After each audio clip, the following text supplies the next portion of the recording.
दोस्तों, जाने अनजाने में हम कुछ ऐसी गलतियां कर देते हैं जिसका पछतावा हमें बाद में होता है। हमें जब अपनी गलती का एहसास होता है तब बहुत देर हो जाती है, तब तक हम बर्बाद हो चुके होते हैं। तो आखिर वो जीवन में कौन कौन सी गलतियां हैं जिसके बारे में हमें पता नहीं है, जो हमें बर्बाद कर रही हैं। आज इस कहानी में रही बात करते हैं कि इंसान की कौन कौन सी गलतियां हैं जो उन्हें बर्बाद कर देती है। अपनी बर्बादी के कारण अगर हम पता कर लें तो हमारा जीवन सुखमय बन सकता है। बहुत समय पहले की बात है, एक नगर में एक धनी सेठ रहा करता था। उस सेठ के पास सभी तरह की सुख सुविधाएं थीं, लेकिन उसकी कोई संतान नहीं थी। संतान के दुख में वह हमेशा चिंतित रहता था। फिर एक दिन उसे पता चलता है कि उसकी पत्नी गर्भवती है। वह बहुत प्रसन्न हो जाता है। फिर उसने अपनी पत्नी का खूब ख्याल रखा। ऐसे में एक दिन उसके घर पर एक पुत्र का जन्म होता है। सेठ पुत्र के जन्म पर बहुत ही प्रसन्न था। उसने पूरे नगर में मिठाई बंटवाई और उसकी खुशी का कोई ठिकाना न था। देखते ही देखते उसका पुत्र बड़ा हो गया और सेठ ने अपने पुत्र को गुरुकुल भेजने का निर्णय किया ताकि वो पर लिखकर एक विद्वान बन सके। अभी उसके पुत्र की उम्र ज्यादा नहीं हुई थी, लेकिन उसने छोटी ही उम्र में अपने पुत्र को गुरुकुल भेज दिया।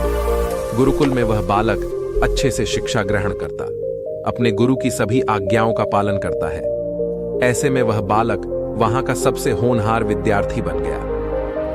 गुरुकुल में उस बालक ने सारे वेद पुराणों और शास्त्रों का अध्ययन किया और बहुत बड़ा विद्वान बन गया। गुरु भी उस बालक बहुत ही प्रसन्न थे कि उसने छोटी सी उम्र में सारा ज्ञान अर्जित कर लिया। लेकिन वह कहते हैं, न समय कब बदल जाए किसी को पता नहीं रहता है। ऐसे ही एक दिन किसी प्राकृतिक आपदा की वजह से उसके माता पिता की मृत्यु हो गई, और जब उसके माता पिता की मृत्यु हुई तब तक उस बालक की शिक्षा पूर्ण नहीं हुई थी। और जब उस बालक ने इस खबर को सुना कि उसके माता पिता इस दुनिया में नहीं रहे और उनका सब कुछ बर्बाद हो चुका है, तो उस बालक का इस सांसारिक मोहमाया से मन उठ गया। उसके बाद उस बालक ने निश्चय किया कि वह गुरुकुल से शिक्षा पूर्ण करने के बाद अपना संपूर्ण जीवन लोगों की भलाई में व्यतीत कर देगा। और जब उस बालक की शिक्षा पूर्ण हो गई, उसके बाद वह बालक सन्यासी बन गया और वह सांसारिक वस्तुओं से दूर हिमालय के जंगल में चला गया। वन में जाकर उसने लंबे समय तक तपस्या की। तपस्या पूर्ण करने के बाद उस सन्यासी ने लोगों को शिक्षा देना प्रारंभ कर दिया। समय के साथ साथ उस सन्यासी की चर्चा चारों तरफ होने लगी और दूर दूर से लोग उसके पास शिक्षा ग्रहण करने आने लगे। और बहुत से लोग उसके पास अपनी समस्याओं का समाधान खोजने के लिए भी आने लगे। सन्यासी सभी लोगों की समस्याएं बड़ी आसानी से सुलझा देता, जिस वजह से वो पूरे राज्य में मशहूर हो गया था। लेकिन जिस नगर में रहता था, उस नगर के राजा एक क्रूर व्यक्ति था। जब राजा को सन्यासी के बारे में पता चला तो उस राजा ने उससे मिलने का निश्चय किया। अगली सुबह राजा अपने महल से निकलकर उस सन्यासी से मिलने के लिए निकल गया और फिर सन्यासी के कुटिया के बाहर पहुंच गया। वहां पहुंचकर जब राजा ने उस सन्यासी को देखा, तब राजा उस सन्यासी को देखता ही रह गया। उसके चेहरे पर एक अलग ही तेज था। जब वो सन्यासी के पास पहुंचा तब राजा को अपार शांति का अनुभव हुआ। उस राजा ने सन्यासी को प्रणाम किया और उनके पास ही बैठ गया और उनसे वार्तालाप करने लगा। वो राजा पहली ही मुलाकात में उस सन्यासी के व्यक्तित्व से इतना प्रभावित हुआ कि उसने उसी समय से अच्छाई की राह पर चलने की ठान ली और मन ही मन सोचने लगा कि इतनी छोटी सी मुलाकात में यह सन्यासी मुझे इतना बदल सकता है, तो अगर ये हमेशा मेरे साथ ही रहने लगे तो मेरी तो जिंदगी ही बदल जाएगी। और यही सोचकर राजा सन्यासी से महल चलने का आग्रह करने लगा। राजा का आग्रह सुनकर सन्यासी मना नहीं कर पाया और वह राजमहल चलने को तैयार हो गया। फिर राजा सन्यासी को लेकर राजमहल की ओर चल दिया। राजमहल पहुंचने पर राजा ने सन्यासी का खूब आदर सत्कार किया और उसके बाद राजा ने सन्यासी को एक सही कमरे में भोजन करवाया। भोजन के बाद सन्यासी ने राजा को धन्यवाद कहा और राजा से जाने की अनुमति मांगी। यह सुनकर राजा ने कहा कि आप हमारे बगीचे में जब तक चाहे रह सकते हैं। आपको यहाँ पर किसी भी प्रकार की असुविधा नहीं होगी और आप यहाँ रहेंगे तो हमारे प्रजा को भी अच्छा लगेगा और हमें भी अच्छा लगेगा। ये सुनकर सन्यासी ने राजा का प्रस्ताव स्वीकार कर लिया। उसके बाद राजा ने सेवकों से कहा कि सन्यासी महाराज के लिए बगीचे में रहने का, खाने का, वस्त्र इत्यादि का प्रबंध किया जाए। राजा की आज्ञा के अनुसार सेवकों ने एक सुंदर कुटिया का निर्माण कर दिया। उसके बाद वह सन्यासी उसी कुटिया में रहने लगे। सन्यासी को उस कुटिया में रहते रहते कई साल बीत गए और इस दौरान राजा ने उनकी खूब सेवा की। एक बार एक आवश्यक काम की वजह से राजा और रानी को किसी दूसरे राज्य में जाना पड़ा, इसलिए उन्होंने एक सेवादार को सन्यासी की सेवा में नियुक्त कर दिया। पर वो सेवादार राजा के जाने के बाद बीमार पड़ गया और अपने घर चला गया और कभी लौटकर वापस नहीं आया। उठाते हैं क्यों? तब राजा ने सन्यासी से क्षमा मांगते हुए कहा, हे गुरुदेव, यदि मुझसे कोई भूल हो गई हो तो उसके लिए मैं आपसे क्षमा मांगता हूं। मुझे क्षमा कर दीजिए और आप अपना क्रोध शांत कीजिए और कृपा करके बताइए कि आपको क्या कष्ट हुआ है। यह सुनकर उस सन्यासी ने कहा कि तुम्हारे जाने के बाद मुझे यहाँ पर किसी ने भोजन नहीं दिया और मैं बहुत दिनों तक भूखा ही रहा। मुझे यहाँ पर आकर किसी ने पूछा तक नहीं कि मैं किस हाल में हूँ। यह सुनकर राजा ने सन्यासी से फिर से क्षमा मांगी और कहा, हे गुरुदेव, आज के बाद ऐसी कोई गलती नहीं होगी।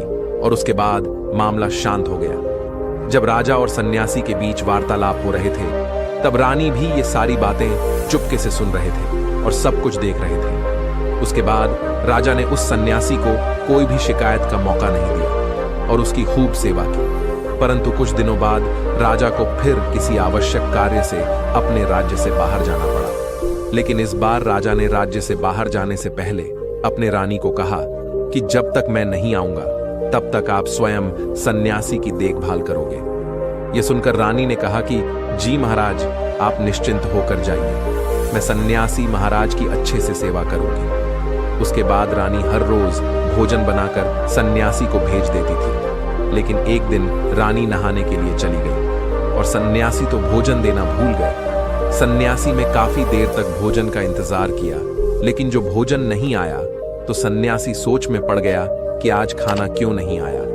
उसके बाद सन्यासी ने सोचा कि वह खुद महल में जाकर देखेगा कि आखिर अब तक खाना क्यों नहीं आया, और फिर वह महल पहुंच गया। जब वो महल के अंदर दाखिल हुआ, वहां उसकी नजर रानी पर परी रानी के लंबे लंबे घने काले बाल जो कि उसके कमर पर लहरा रहे थे, उसके कजरारी आंखें जो देखने मात्र से किसी को भी घायल कर दें, उसकी हिरनी जैसी चाल। रानी के इतने सुंदर रूप को देखकर सन्यासी चकित हो गया और रानी की सुंदरता सन्यासी के मन में घर कर गई और वह वहां से बिना कुछ कहे ही अपनी कुटिया में लौट आया। सन्यासी रानी के रूप की सुंदरता को भुला ना सका और वह खाना पीना छोड़कर अपनी कुटिया में पर आ रहा सन्यासी अपने विचारों के चलते कई दिनों तक कुछ नहीं खाया, जिस वजह से वह बहुत कमजोर हो गया। फिर कुछ समय बाद राजा वापस लौटे और जब उन्हें सन्यासी की हालत का पता चला तो वह सीधे सन्यासी से मिलने उनके कुटिया के पास पहुंच गए और बोले कि हे गुरुदेव, क्या बात है, आपको क्या हो गया है और आप इतने कमजोर कैसे हो गए? आखिर आपको किस बात की चिंता है? किस गहरी सोच में डूबे हुए हो? क्या मुझसे कोई भूल हो गई है? तब सन्यासी ने कहा कि नहीं राजा, आपसे कोई भूल नहीं हुई है। यह सुनकर राजा ने कहा, तो फिर आखिर क्या बात है? आप मुझे बताइए, मैं आपकी परेशानी जरूर करूंगा। यह सुनकर सन्यासी ने राजा से कहा कि हे राजन, मैं आपके रानी की अद्भुत सुंदरता को देखकर उनके विचारों में खो गया हूं और अब मैं रानी के बिना जिंदा भी नहीं रह सकता। यह बातें सुनकर राजा हैरान रह गया और कुछ देर सोचने के बाद राजा ने उस सन्यासी से कहा, मैं आपको रानी दे दूंगा। यह बात सुनते ही सन्यासी बहुत प्रसन्न हो गया। फिर राजा सन्यासी को लेकर महल चले गए और जब राजा सन्यासी को लेकर महल पहुंचे, उस दिन रानी ने सबसे सुंदर वस्त्र पहने हुई थी। फिर राजा रानी के पास पहुंचे और रानी से कहा कि आप कोई सन्यासी की मदद करनी चाहिए। यह बहुत कमजोर पड़ गए हैं और मैं नहीं चाहता कि किसी ज्ञानी पुरुष की हत्या का कलंक मेरे सर पर लगे। उसके बाद राजा ने रानी से पूछा कि क्या आप इस कलंक को अपने से लेना चाहेंगे? राजा की यह बात सुनकर रानी ने राजा से पूछा कि आखिर सन्यासी के दुख का कारण क्या है। तब राजा ने रानी से कहा कि सन्यासी आपके अद्भुत सुंदरता के दीवाने हो गए। राजा की बात सुनकर रानी ने कहा राजन, आप चिंता न करें, अब आप सब कुछ मेरे ऊपर छोड़ दीजिए। मुझे पता है कि मुझे क्या करना है। उससे आपके ऊपर न तो सन्यासी की हत्या का पाप लगेगा और न ही उससे मेरी पवित्रता का नाश होगा। रानी की यह बात सुनकर राजा ने रानी को सन्यासी को सौंप दिया। उसके बाद सन्यासी रानी को लेकर कुटिया में पहुंचे। कुटिया के अंदर दाखिल होकर रानी ने सन्यासी से कहा कि हमें रहने के लिए घर चाहिए, हमें झोपड़ी में नहीं रह सकते हैं। यह सुनकर सन्यासी राजा के पास गया और राजा से जाकर बोला कि हे राजन, हमें रहने के लिए एक घर चाहिए। सन्यासी की बात सुनकर राजा ने उनके लिए घर का प्रबंध कर दिया। फिर सन्यासी रानी को लेकर घर पहुंचा। जब रानी सन्यासी के साथ घर पर पहुंचे तब रानी ने कहा कि यह घर तो बहुत गंदा है और इसकी हालत बहुत खराब है, मैं इस घर में नहीं रह सकते। यह सुनकर फिर से वह सन्यासी राजा के पास गया और राजा के पास जाकर बोला, हे राजन, आपने जो हमें घर दिया है उस घर की हालत बहुत खराब है। सन्यासी की बात सुनकर राजा ने घर की हालत ठीक करवा दी। उसके बाद फिर रानी घर के अंदर गई और नहा धोकर बिस्तर पर आ गए। फिर सन्यासी ने बिस्तर पर आ गया। फिर उसके बाद रानी ने सन्यासी से कहा कि आपको पता है आप कौन हैं और अब आप क्या बन गए हैं। आप एक महान सन्यासी थे जिसके लिए राजा स्वयं सारी सुविधाएं उपलब्ध कराते थे। ऐसा सन्यासी जिसके पास लोग दूर दूर से ज्ञान ग्रहण करने के लिए आते थे, जो लोगों को सत्य की राह दिखाया करते थे, जो लोगों की समस्याओं का समाधान करते थे, लगे थे जिनकी लोग भगवान के रूप में भी पूजा किया करते थे।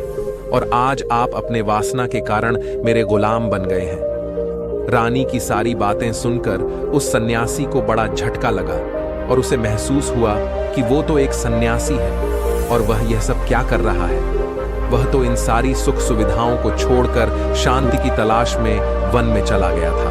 जब सन्यासी को सुध बुद्ध आए तो वो जोर जोर से रोने लगा और चिल्लाने लगा और रहने से कहने लगा, मुझे क्षमा कीजिए महारानी, मैं है क्या करने जा रहा था, मैं अभी इसी वक्त आपको राजा के पास सौंप कर आता हूं। सन्यासी की बात सुनकर रानी ने सन्यासी से प्रश्न किया कि हे गुरुदेव, मेरे मन में भी एक प्रश्न उठ रहा है, कृपया मेरे प्रश्न का उत्तर दीजिए। रानी की बात सुनकर सन्यासी ने कहा, पूछो तुम्हारा क्या प्रश्न है। फिर रानी ने कहा, जब आपको उस दिन भोजन नहीं मिला तो आप बहुत क्रोधित हो गए थे। तब मैंने आपका यह रूप पहली बार देखा था और तभी से मैं आपके व्यवहार में परिवर्तन महसूस कर रहे हूं। ऐसा क्यों हुआ दुबे? आखिर आपको इतना क्रोध क्यों आया? आपने तो शांति की प्राप्ति करने थे।